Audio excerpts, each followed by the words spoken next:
একটা memorable trip করে বাড়ি ফেরার পথে 27 তারিখ আমরা গোয়ার উদ্দেশ্যে রওনা দিই বাই ট্রেন। আর 29 তারিখ আমরা মাডগাঁওতে পৌঁছাই। তো সেখান থেকে আমাদের একটা ট্রিপ শুরু হয়। আমরা টোটাল 8 জন ছিলাম আর 4টে বাচ্চা আমাদের সাথে ছিল। তো ফার্স্টে আমরা নর্থ গোয়াতে যাই। নর্থ গোয়াতে আমাদের যেটা শিডিউল ছিল সেটা ছিল নর্থ গোয়াতে আমরা 3 নাইট থাকবো, আর সাউথ গোয়াতে 2 নাইট। তো সেই হিসাবে আমাদের জার্নি স্টার্ট হয়। তো নর্থ গোয়াতে আমরা অনেকগুলো বিচ ঘুরি, তার মধ্যে যেরকম বাগা বিচ, ক্যালেঙ্গুট বিচ, ক্যান্ডোলিম বিচ, আর আরও 1-2টো বিচ ঘুরি। সবগুলোর এক্স্যাক্টলি নাম মনে আসছে না এই সময়। তো তার মধ্যে ক্যান্ডোলিম আর বাগা এই দুটো বিচ মানে রিয়েলি খুব ভালো লেগেছে। হ্যাঁ, মানে যেরকম পরিষ্কার পরিচ্ছন্ন বিচ, তেমনি জলের যেটা কোয়ালিটি সেটা। সেখানে ওয়াটার স্পোর্ট তো সব বিচেই অলমোস্ট হয়। সেখানে আমাদেরই গ্রুপের কয়েকজন, আমার ওয়াইফ, আরও কয়েকজন মানে লেডিস যারা, তারাই এই ওয়াটার স্পোর্টটা করে। প্যারাসেলিং এই ওয়াটার স্পোর্টটা তারা করে, খুব ভালো লাগে তাদের সবার। আমরাও খুব এনজয় করেছি এই কদিন। অনেক রাত অবধি জাগা, তারপরে ডিফারেন্ট টাইপ ফুডস খাওয়া, যেগুলো আমাদের ওদিকে সাধারণত পাওয়া যায় না, সেগুলো আমরা খেয়েছি। তো তারপরে আমরা 1 তারিখ আবার আমরা বেরিয়ে যাই সাউথ গোয়ার জন্য। সাউথ গোয়াতে আমরা 2 দিন ছিলাম, 1 তারিখ আর 2 তারিখ। নর্থ আর সাউথের মধ্যে একটা ডিফারেন্স আছে, যে নর্থ গোয়াতে ক্রাউড বেশি, একটু ভিড়, কিন্তু অনেক রাত পর্যন্ত। মানে নর্থ গোয়াতে মানে সত্যি কথা বলতে রাত কি আর দিন কি সেটা আলাদা করে ঠিক বোঝা যায় না। মানে আমরা দেখছিলাম রাত 3টে-4টের সময় অনেক দোকান খোলা, হ্যাঁ, পাব ডিস্কো তো ওপেন রয়েছেই। তো মানে মনে হচ্ছিল না ওটা আমরা রাতে ছিলাম, আমরা মনে হচ্ছিল আমরা দিনের বেলাতেই এরকম আমরা টাইম স্পেন্ড করছিলাম। খুব ইউনিক একটা ব্যাপার। রাত 2টোর সময় দোকান খোলা, জিনিসপত্র বিক্রি হচ্ছে, রাস্তায় ভিড়। আর সাউথ গোয়ার ব্যাপারটা একটু অন্যরকম। সাউথ গোয়াতে একটু নিরিবিলি, নির্জন, হ্যাঁ, ফাঁকা ফাঁকা।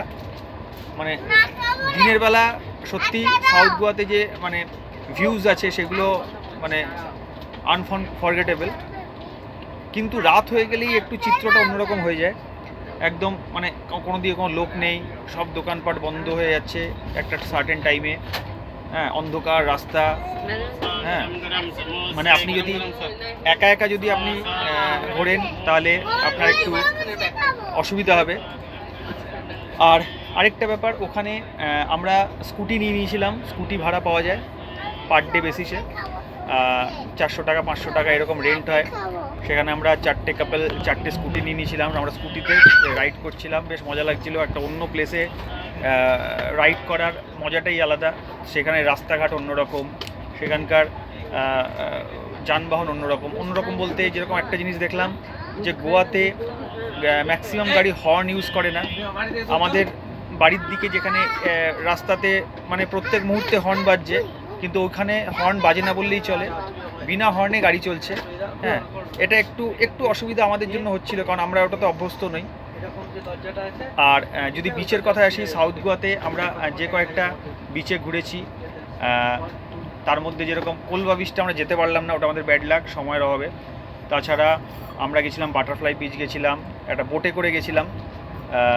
প্যালোলিম বিচ থেকে আমরা বাটারফ্লাই বিচ আমরা একটা বোটে করে গেছিলাম। অলমোস্ট আমাদের ওখানে পৌঁছাতে লেগেছিলো 20 থেকে 25 মিনিট লেগেছিলো। সেটা একটা হিউজ একটা ইউনিক এক্সপিরিয়েন্স, বোটে করে এক সমুদ্র এক বিচ থেকে আরেক বিচে যাওয়া।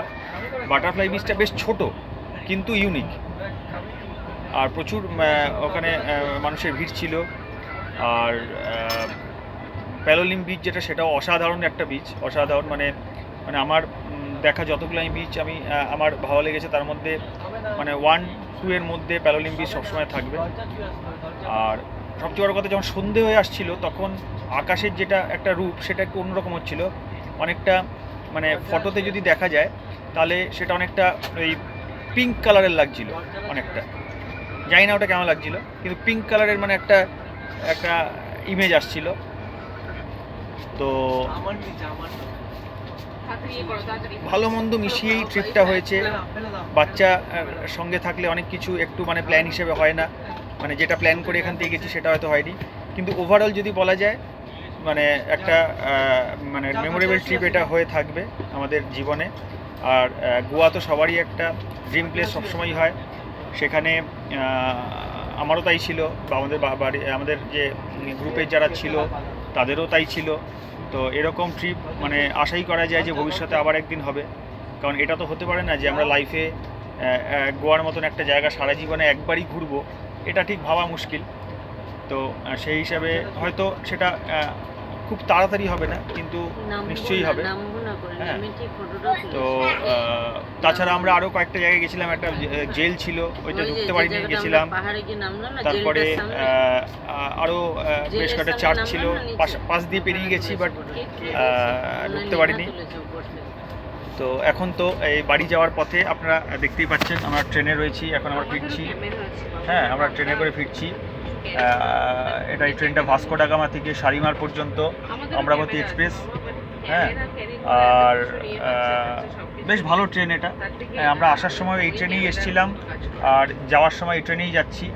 হ্যাঁ, মানে খুব কম খরচায় খুব মানে আরামে পৌঁছাবার এটা বেস্ট অপশান। হ্যাঁ, সময়টা একটু বেশি লাগে, নিয়ার অ্যাবাউট 42-43 আওয়ার্স আমাদের লেগেছিল যাওয়ার সময়, এখনও তাই লাগবে। কিন্তু এত লং রুটের ট্রেন কিন্তু লেট করেনি, হার্ডলি 10-15 মিনিটস লেট করেছিল। তো মানে বলে যে ভালো দিন খুব তাড়াতাড়ি পেরিয়ে যায়, সেই জিনিসটাই হয়তো হলো। 5 দিনের একটা ট্রিপ ছিল, মনে হলো যেন খুব জলদি পেরিয়ে গেল। তো এরকম ভালো দিন আবার আগামী দিনে আসবে। আবার আমরা যারা একসঙ্গে গেছিলাম তারা আবার একসঙ্গে এরকম একটা ট্রিপ, হয়তো সেটা গোয়া হবে না, বাট হয়তো অন্য কোথাও হবে, হয়তো সেখানে অন্য কেউ থাকবে। তো মানে এই যে আমরা অনেক ফটো তুলেছি, অনেক ভিডিও করেছি, এইগুলোই থেকে যাবে। হয়তো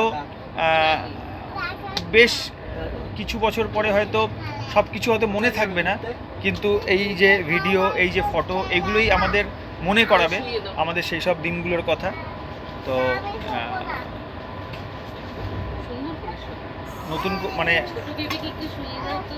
হয়তো অনেক কিছু বলার ছিল, বাট এই মুহূর্তে সেটা সব কিছু মনে পড়ছে না। তো একটা মনে রাখার মতন ট্রিপ আমরা করে আজকে বাড়ি যাচ্ছি। আজকে আমরা আরও একদিনের ট্রিপ আমাদের বাকি আছে। আমরা সকাল 7টার সময় অ্যারাউন্ড আমরা ট্রেনে চেপেছি, এখন বাজে বিকেল 5টা। আমরা কলকাতা পৌঁছাবো কাল রাত 11টার সময়। একটা লং জার্নি আছে, বাট বেশ আমরা এনজয় করে আমরা যাচ্ছি আমরা একসঙ্গে।